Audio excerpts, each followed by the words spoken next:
everyone, it's Christina from Bloomingdale Public Library. Today's craft is the Easy Fall Burlap Ribbon Wreath. So as you can see, we have some foam wreaths here. These I was able to get from the dollar store, $1 each, pretty good. They're a little bit on the small side, but actually that works out pretty well, especially if you're going to put them on your front door in between your door and your screen door or your storm door. Sometimes that space is kind of narrow and it can crush your wreath. So if you have something really big and you want to hang it outside, that's great. But if you have something you just want to put on your door and not get crushed, a smaller wreath is the way to go. All right, so let's see, what else do we have? We have the burlap ribbon. This is 2.5 inches wide, and it is 21 feet long. So I'm going to show you, we're just going to wrap this really easily around the wreath and give it a little glue as we go. And then later what we're going to do is attach some leaves. So I have a variety of leaves here, some just normal green leaves that I separated from the flowers that I purchased, and I also have some fall leaves. So depending on how we feel as the wreath comes together, it might need a more fall look or it might need some more green. And then as you can see here, I have a variety of flowers. I chose neutral colors because the nice thing about using neutral colored flowers is that you can then accessorize however you like. So for instance, instead of using the red leaves, we could just use green leaves, and we can still accessorize it to make it a fall wreath, but then we can take those accessories out and turn it into a winter wreath or a spring wreath. So it's really versatile this way. All right, let's get started. Okay, the first thing that we're gonna do is we're gonna wrap our burlap around the wreath.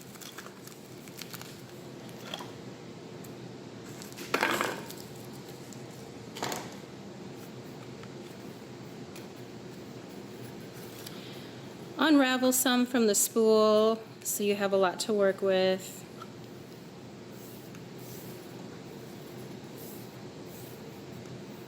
All right, and then so you can start anywhere, but I'm going to start so that it covers the seam.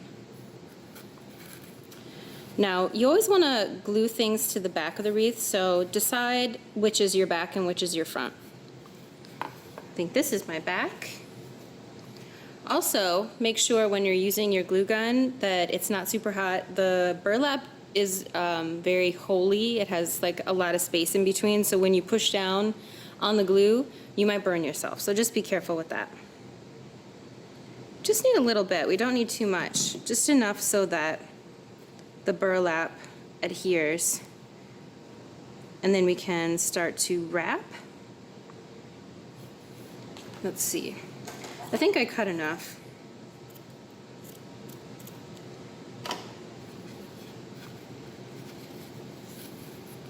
All right. Now sometimes if you're working with a larger wreath, what you can do, especially if you only have scraps of burlap and you don't have like a nice long ribbon, what you can do is cut it into pieces, and then you would glue those pieces on the back. But as you can see, what's happening is it's getting layered. So about halfway in, the next layer of burlap is going around. So we're just going to continue to do this until we're all done.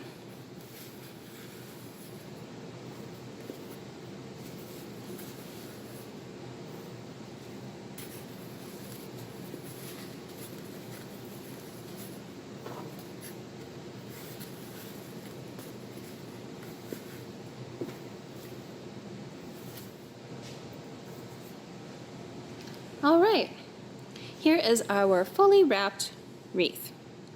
Now you can see that in this section here, it's not as fully overlapped. I could put another piece of burlap over it, or this is the point at which I'm going to start putting down my flowers and leaves.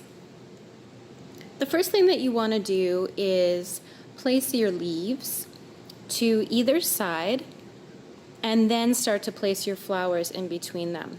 And the leaves that you choose and the blooms that you choose, depending on their color, they're kind of contrast each other, which is a nice look.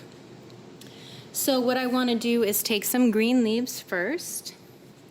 Now, some of these leaves have been plucked off of flower stems like these.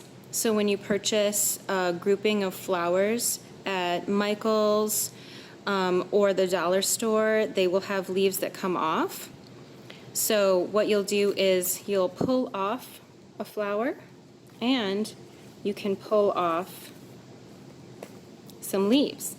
Now at this point, if you only want one leaf and you don't want them all stuck together, you can just use your scissors and cut the leaf off at the bottom. And then when you glue them on, you're not going to see the cut portion because that's going to be layered underneath everything else. So I'm just quickly going to snip these apart.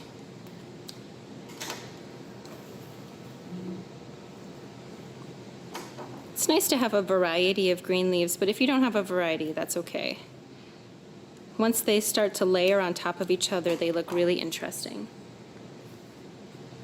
Here's one. Now, since we're working on a fall wreath, of course we would want some fall colors. However, what I'm going to propose is that if you use neutral colors with green leaves, you can then change it from fall to winter or winter to fall, depending on the accessories.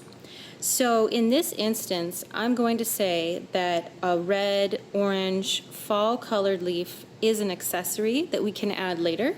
So we're going to focus mainly on putting our green leaves down first.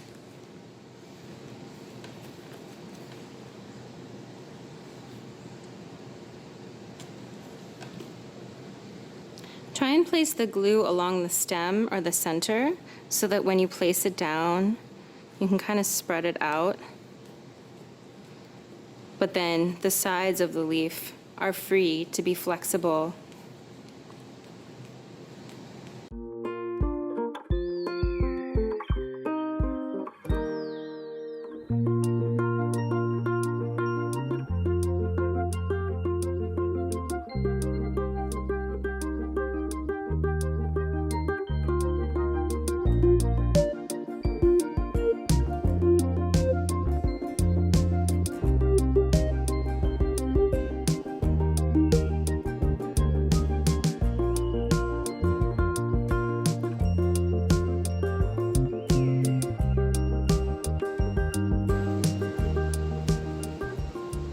All right, when you're gluing the flowers down and you've got that stem, try to make it so that it falls along the back of the wreath so that you don't see it when you're looking at it straight on.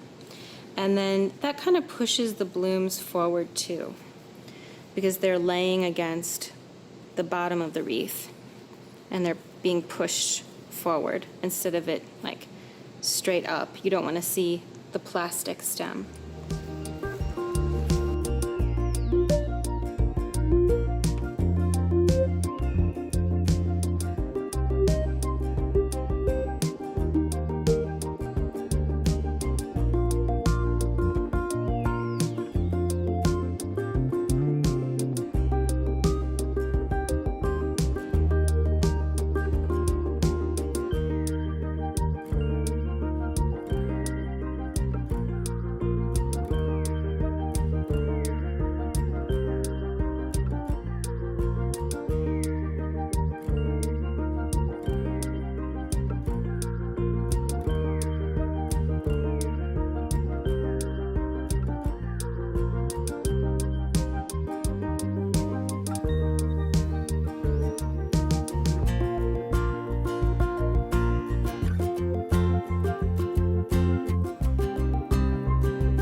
So I think at this point there are enough flowers. We really didn't use too many. Like I said, some of these came in sets, and so I clipped them off.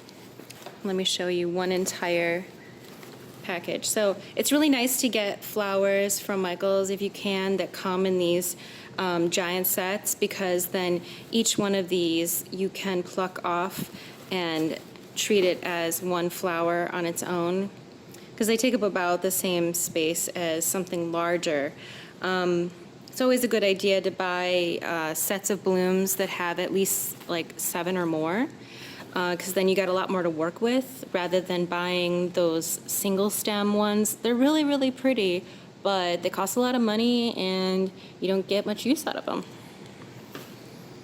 All right, so let's just say this is the base for our wreath. So we've decided that we're gonna go with neutral colors and then accessorize depending on the seasons. One thing that I like to do too is I like to put leaves going down, because you know flowers, leaves spread out, you know, in each direction, and that gives it a nice feature here to draw the eye. So you can do that above as well. You can put leaves above, and this could also be something that you would do with your fall leaves. So for instance, since we've been layering our leaves, I can kind of pull up on the sides of these and stick some fall leaves in between the green. So it's not all green.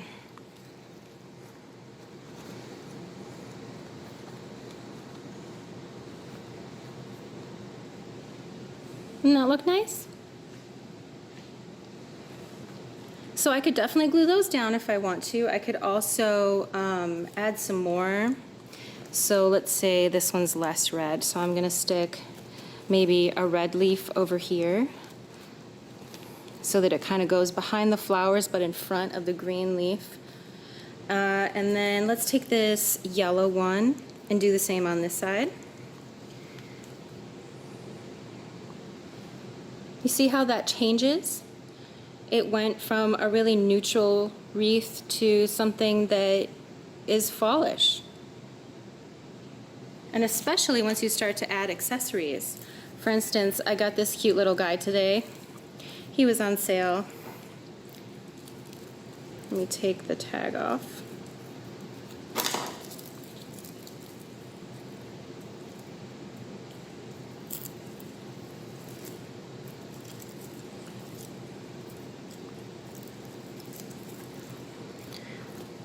So let's put him right there, let's say. How cute is that? So cute. So this is definitely a fall wreath now. I could glue him in place, or a lot of times when you find accessories at Michael's, they'll come with it on a stick. So he will have a little stick here, and you could just stick him into your wreath and then pluck him out when you're done. And you can always find a clever way of not permanently gluing some of your accessories down, but rather just like sticking them in. You could attach like a toothpick to them. And then you could change it out for a different accessory. So it's this guy's turn now. He could be our Christmas fox wreath. So we've got him, and we've got some berries that we can attach to either side. And these do have sticks on them, so we can kind of poke them around. They're a little bit big for this wreath, but you get the idea.